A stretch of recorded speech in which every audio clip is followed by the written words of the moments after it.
Oh, here goes nothing!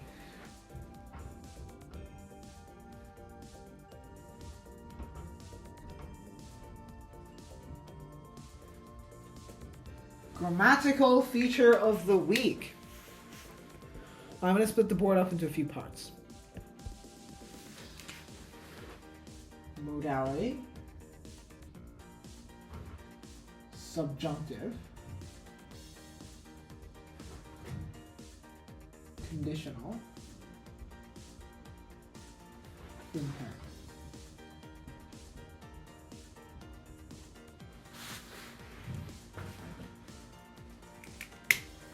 Right, so what is modality?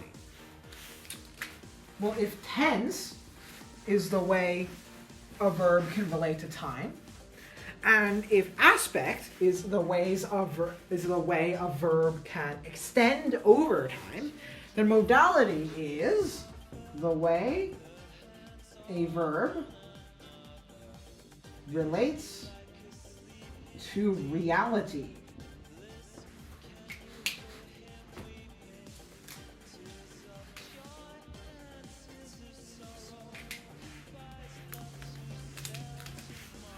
See? Yeah, that's good. Right. So,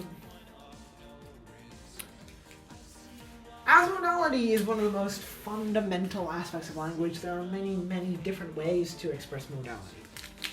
I will give 4 main ones that we'll be focusing on in the next 2 weeks. In the next, this segment and the next. Verb moods,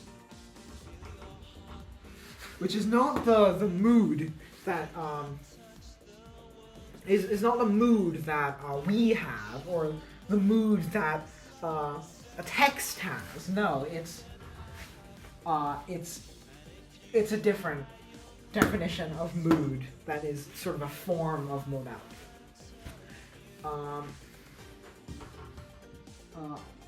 Modal auxiliaries, modal verbs, modal adjectives, and adverbs.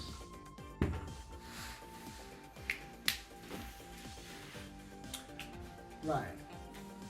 So what does any of this mean? Well, today we're going to cover verb moods. And maybe some of the auxiliaries too. But the full list of auxiliaries will be available next week.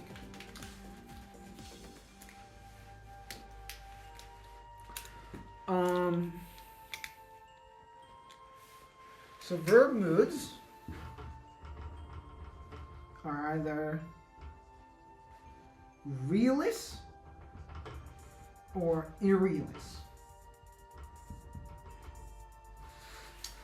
I think you can tell what these mean, but a realist mood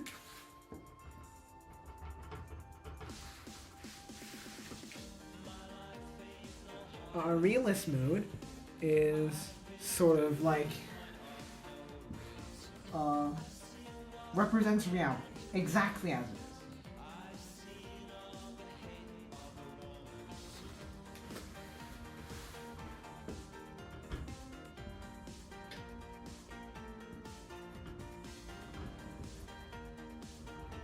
And an irrealist mood represents not reality.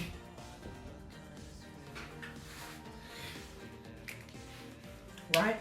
There's only one kind of realist mood. Really, there's only one kind of realist mood in basically every single language in the world. There are probably some outliers with another realist mood, but there's generally only one kind of realist mood, and that is an indicative.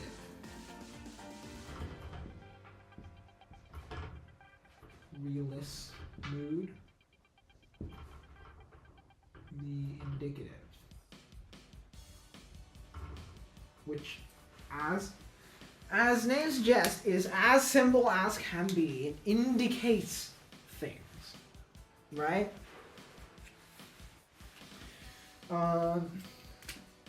So, The hell is the subjunctive? Subjunctive, all three of these are irrealist moods, by the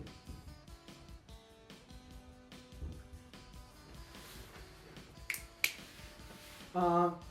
So the hell is a subjunctive? Well, a subjunctive, English has three irrealist moods, as you can see. I'm using the term mood in the loose sense.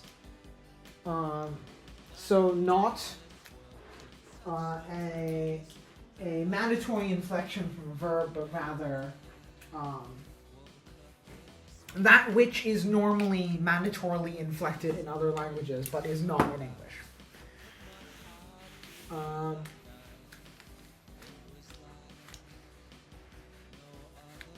So subjunctive is made using the bare form of verb.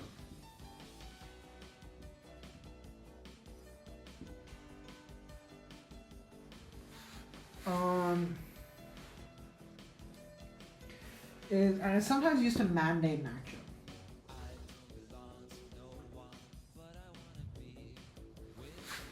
Such as, I insist. But how do you make the subjunctive? First, before this, how do you make the subjunctive? Well, it's very simple. You just use the infinitive. Except, no matter what, you just use the infinitive. For example, to be, right? Normally in English, you would say something like, I am.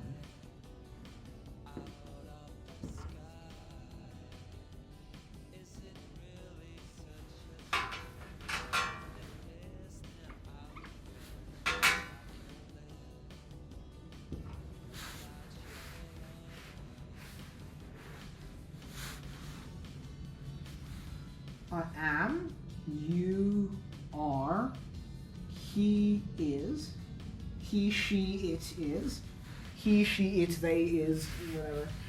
It doesn't matter. We are, you all are, just gonna have French punctuation charts, they are. Subjunctive. I be, you be, he be, we be, you all be, they be. As simple as it can get, really.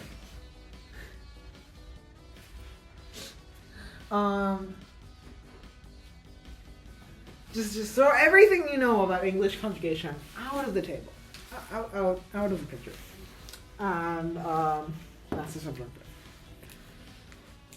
It can sometimes be used to mandate an action.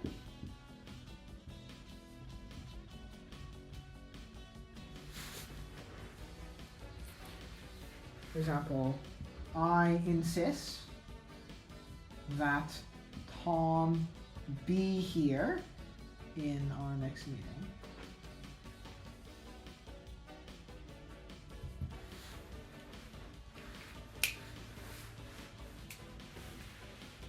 Right, and this is the subjunctive.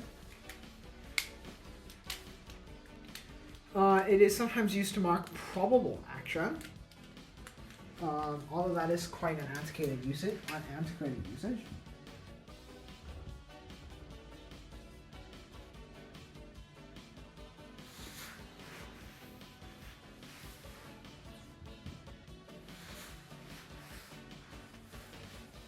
If need be.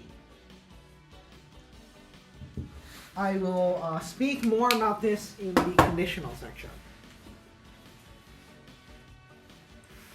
And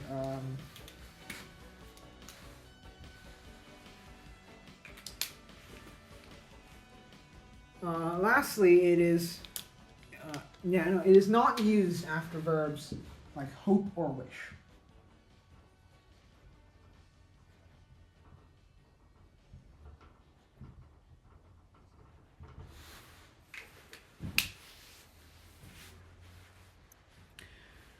Right? I think it's important to note that in the mandate usage of subjunctives, they can be replaced with should.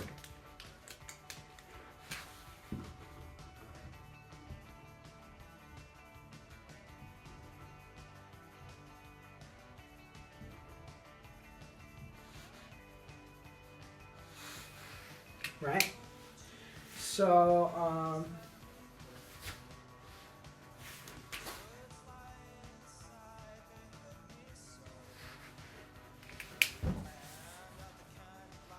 although that is quite an antiquated usage in most accents.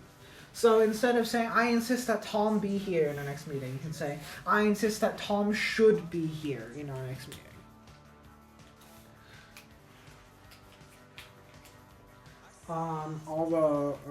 Yeah, again, as I said, nobody really says that, at least in the US. It is a very unusual construction.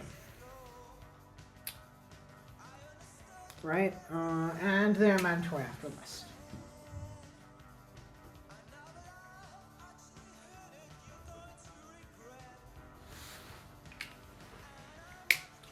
Can I move this thing higher? This is the highest it goes.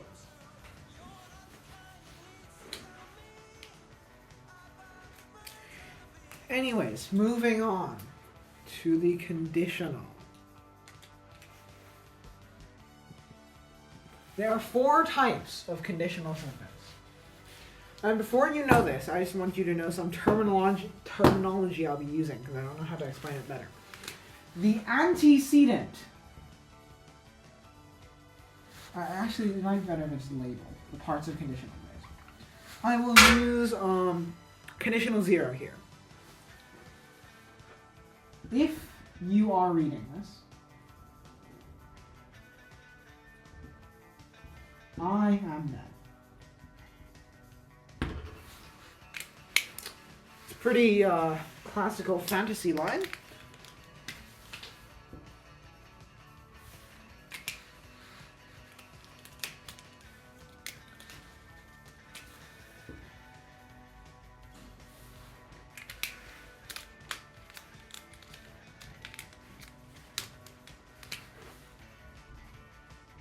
So what are the boxes I've highlighted? Blue is called the inference indicator.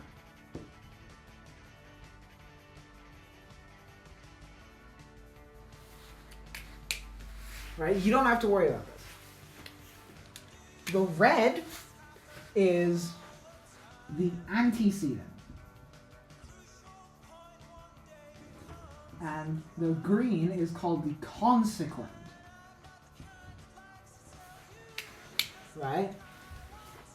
This is the consequence, or this is what follows from the inference. For example, like, this is the second part of the inference, and this is the first part. Right? This can easily be swapped. You're reading this if I am dead. The roles are still the same. If this is true, then this is true. If the antecedent is true, then the consequent is true. If the consequent is true, that does not mean the antecedent is true. This is called affirming the antecedent. Sorry, affirming the antecedent or the other way around? I'm not sure.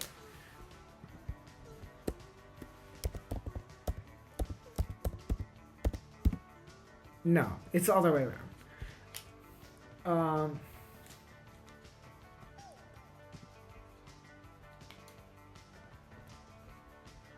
Yeah, denying the antecedent. Sorry.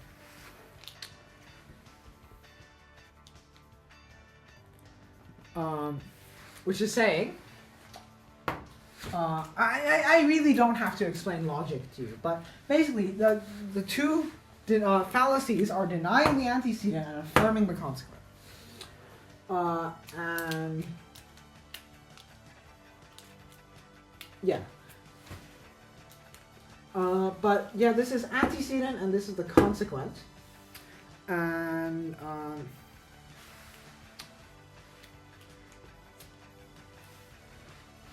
yeah, I'm going to use this terminology to describe the tenses of the conditional statements.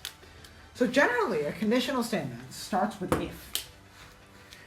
It can also not start with if. I'll explain that at the end. But generally, it starts with if. So first, conditional 0. It's sentences that describe an implication.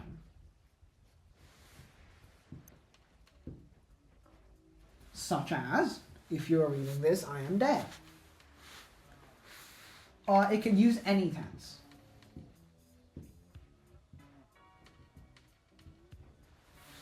Although, usually not will.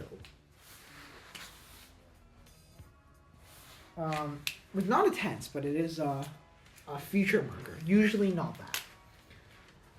So, conditional 1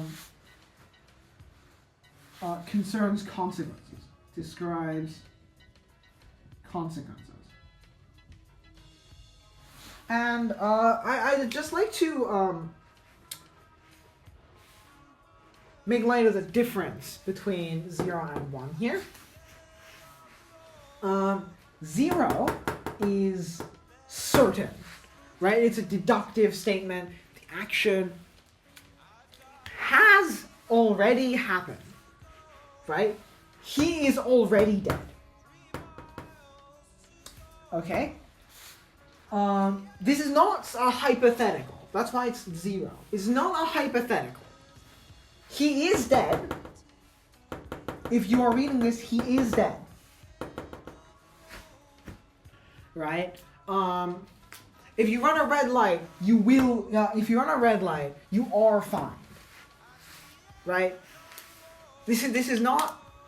If you have ran a red light, you are fine. If you run a red light, you are fine. Right? That is a rule. This is a hard and fast rule about something that has already happened. Not so much for this. For example, the example I'm going to give, if you run a red light,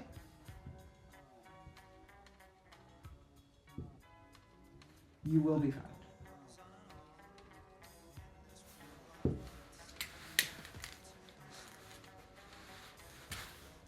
Again,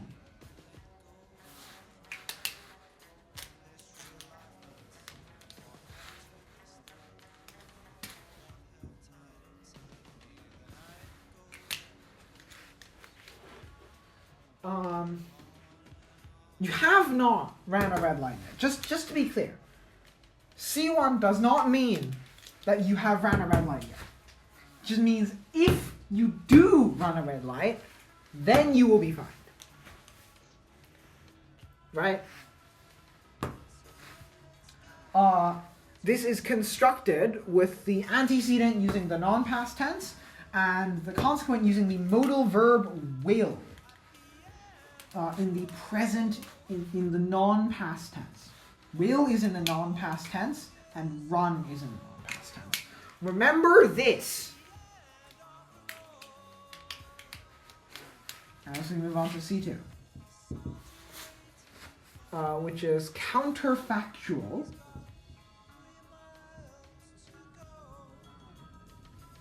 Concerning a present, future time frame. Or rather, concerning a non-past time frame.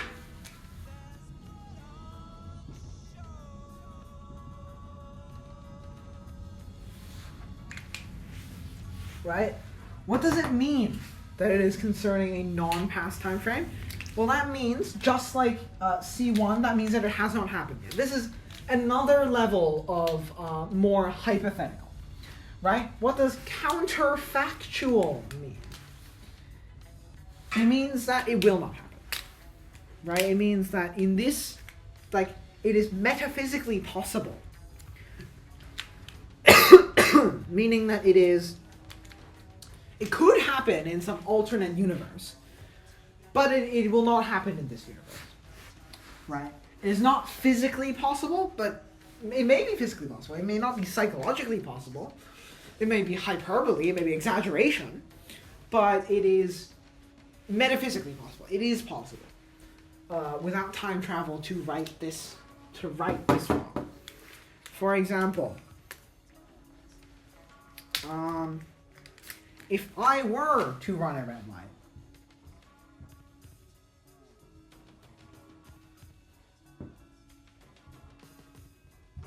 I would get a $300 fine and 3 demerit points.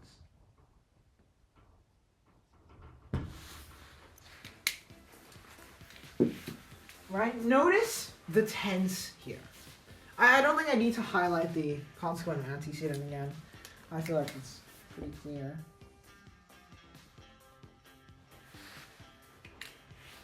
Let me draw this in black. Let me draw this in some other color, actually. Like green.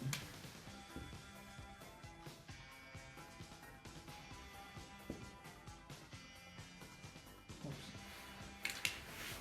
I don't know. Not really. But, yeah. Notice the tense here. Were. Would. This is in the past subjunctive. I forgot one thing for the subjunctive. There is an exception. Will in the past subjunctive is were. That's the last thing. So this is the past subjunctive. And this is the present subjunctive.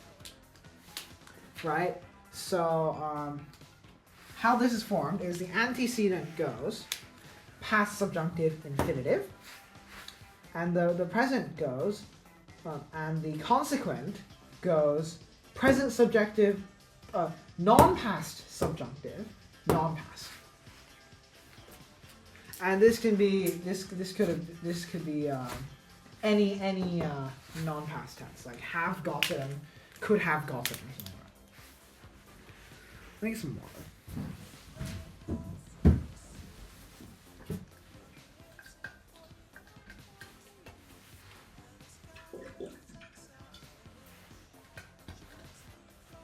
Last one.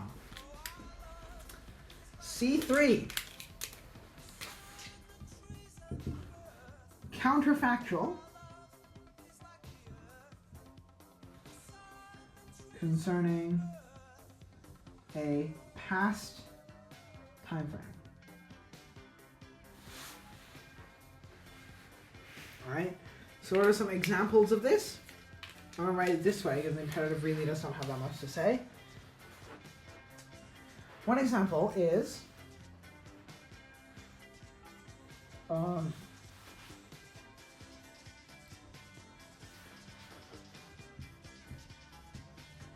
if I had ran a red light, I would have gotten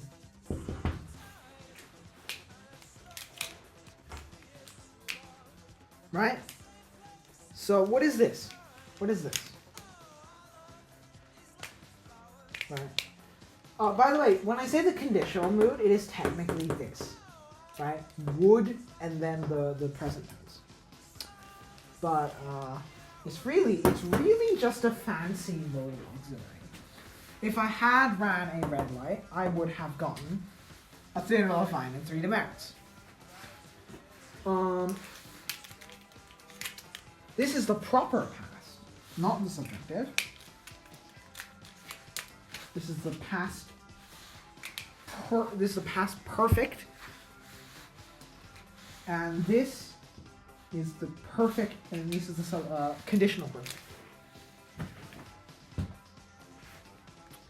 Yes, this is the conditional perfect, and that's basically how you construct the conditional tense. If I had run a red light, I would have gotten a $300 fine and 3 demerits. Would have gotten. Would have. Right. Have being the again the helper for the perfective aspect, and would being the modality. You see why I had to do tense and aspect before I did modality? It's Very big mess. Lastly, imperative. It's very, very, very simple. Much simpler than this, thankfully. And it is just the bare form of the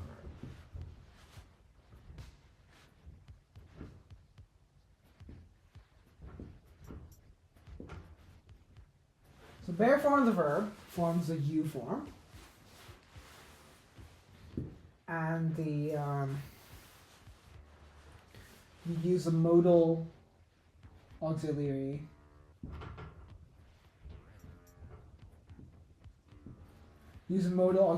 to let to form other forms.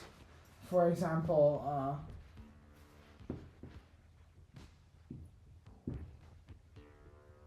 go versus you go.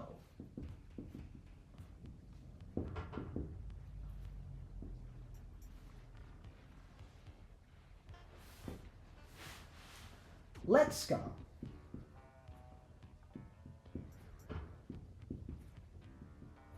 Let's go, which means let us go.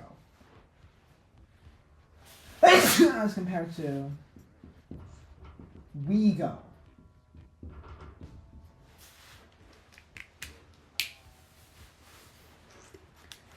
And if you want to negate imperative, you need to add do, the verb do. For example, don't go versus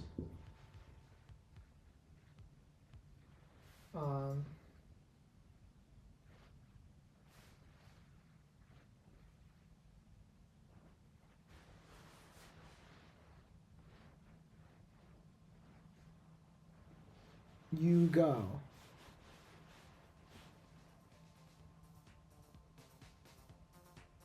You do not go.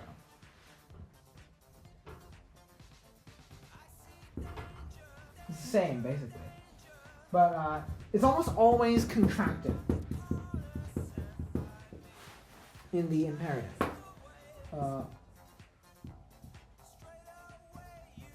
Let not go versus let us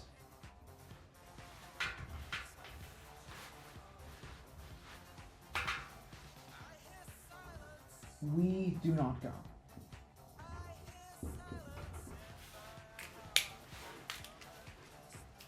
Right? So it's only when let is not used that you need to add do for negation.